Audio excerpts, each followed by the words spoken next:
चले आज हमारा टॉपिक इंडिया है, ठीक है। हम इंडिया और पाकिस्तान का कंपैरिजन कर रहे हैं। आप देखें कि उनकी इकोनॉमी भी 4 ट्रिलियन डॉलर की है, उनके बच्चों ने जो बाहर से कमाया वो 112 बिलियन डॉलर है। हमारे पाकिस्तान के पूरे पाकिस्तान में इस वक्त जो हमारे कौमी खजाना है उसमें 4 बिलियन डॉलर पड़ा है। क्या कहेंगे इस पे? इंडिया वालों मेरी बात सुने, यकीन करिए मैं पहला वाहिद पाकिस्तानी हूँ, शायद दुनिया में भी पहला शख्स होगा कि जो मैं आपको एक पैगाम दे रहा हूँ, आपको मुबारकबाद भी दे रहा हूँ कि 112 अरब डॉलर आपके पास आए, आपने बहुत ही अचीवमेंट की है।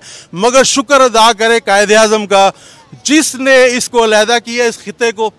अगर ये खिता भी आपके पास होता, आपके पास 112 अरब डॉलर नहीं आते, आपका मुल्क तरक्की ना करता, आप चांद पे कभी नहीं पहुंच सकते थे। इस जैसी अवाम अगर आपके पास होती, ये अवाम आपके साथ होती, अगर हिंदुस्तान पाकिस्तान इकट्ठा होता, आज इंडिया इतना अच्छा ना जाता। बॉलर ने पाकिस्तानी तारीख में पहली बार आज ट्रिपल सेंचुरी कर ली है।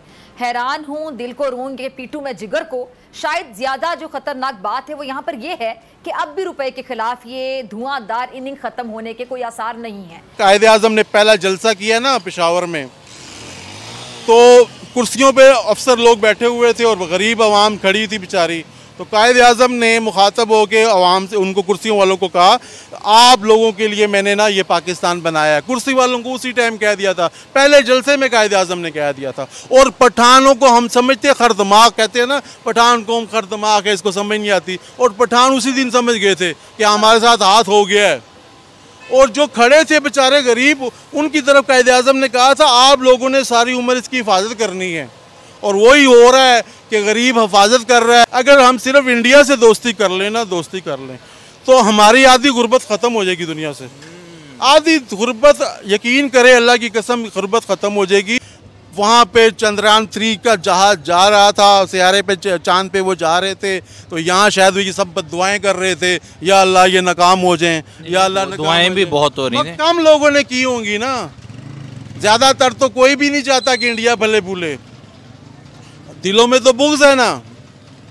आपका हमसाया आपसे तरक्की कर रहा हो, आप जितने पैसे लेके चला हो, तो बेशक आप मुंह पे कहते रहो वाह जी वाह जी वाह जी, आपने बड़ी तरक्की की है, मगर दिल में तो आपके बुग़्ज़ होगा, ये जालिम के बच्चे ने कैसे कर ली, इसके भी यही कान है, यही मुंह है, यही कुछ है। दिल में आप रखेंगे बात, हमारे दिल में है कि वो क्यों तरक्की कर। बेशक हम इंडिया की तारीफ़ें करेंगे, मगर दिल में कहेंगे हम क्यों नहीं गिर करके, हमने क्यों नहीं किया।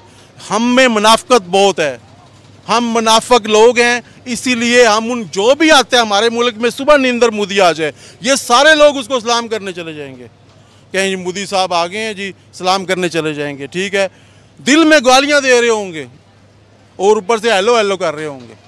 तो ये ऐसे तो कोई मुल्क तरक्की नहीं करता। तो हम बेईमान लोग हैं, इस वजह से बाहर वाले जो मुल्क हैं, जो मुसलमान को करना चाहिए वो हमारे गैर मजहब कर रहे हैं। इस वक्त जोग्राफियल लिहाज में इंडिया में बैठे हुए हैं, जलील हो रहे हैं। आप इंडिया में बैठे हुए हैं? हाँ, या विद यू। तो ज़ाहिर इंडिया का हिस्सा था एक बात से, तो सही वो लोग चले गए जो थे।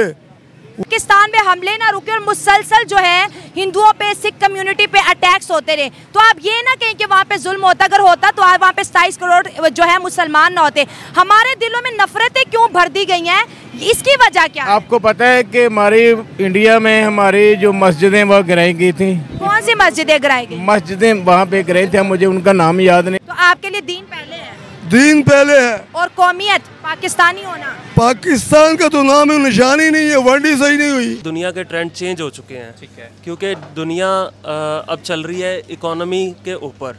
क्यों? जो मुल्क जितना स्ट्रॉन्ग होगा उसकी आवाज़ इंटरनेशनल लेवल पे, लोकल लेवल पे उतनी ही ज़्यादा सुनी जाएगी।